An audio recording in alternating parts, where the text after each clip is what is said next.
up guys? Good morning sa inyo mga kalalads. Welcome naman sa aking channel. Cleaning lang muna yan. So guys, kamusta kayo dyan? Sana nasa mabuti kayong kalagayan. Kung nga pala yung mission natin ngayong araw guys ay manguha tayo ng atsuete. Doon banda guys, sa kabila. So yung atsuete guys, maganda kasi yan. Ingredients yan sa mga niluluto nating mga adobo. Pampa-attract ng ano yan guys, ng ating niluluto. Kasi ano siya, pula-pula siya para masarap tingnan, sarap kainin mga adobo.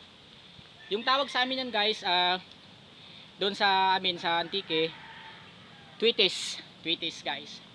Ay nga pala, shout out nga pala sa mga kababayan ko dyan, no, sa mga taga Antique, mga taga Nini. Kumusta ka mo dyan?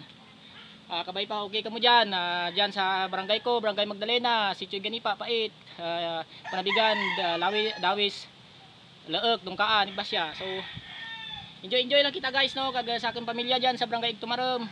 Enjoy lang kamo dyan, mga relatives, Talisay boys. So guys, samahan nyo ako, no, punta na tayo doon sa sabi kong mga atsuete. Manguha tayo ng bunga niya, yung mga buto-buto. Ito yung lagayan natin guys, oh. So tara na guys, samahan nyo ako. Okay guys, yun mga kalalads. Yan yung nasanga mga kalalads, oh. Ayan, oh, ikot tayo dito sa aming area. Dito yan sa labas ng aming manukan mga kalalads. So ikot-ikot tayo, papunta na tayo doon. Yan mga kalalads. Ayan yung sa loob namin ng aming manukan. So bakanting luti kasi ito mga guys, mga kalalads. So ikot tayo dito. Yan, medyo masukal yung ano kasi gubat kasi ito mga kalalads, eh. Yan, may nabuwal na ano mga kalalads, tong pagbagyo Ulysses to. Puno ng ano, duhat. Lumboy yan sa amin kung tawagin.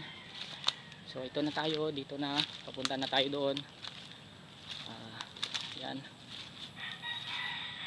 Maputik rin dito.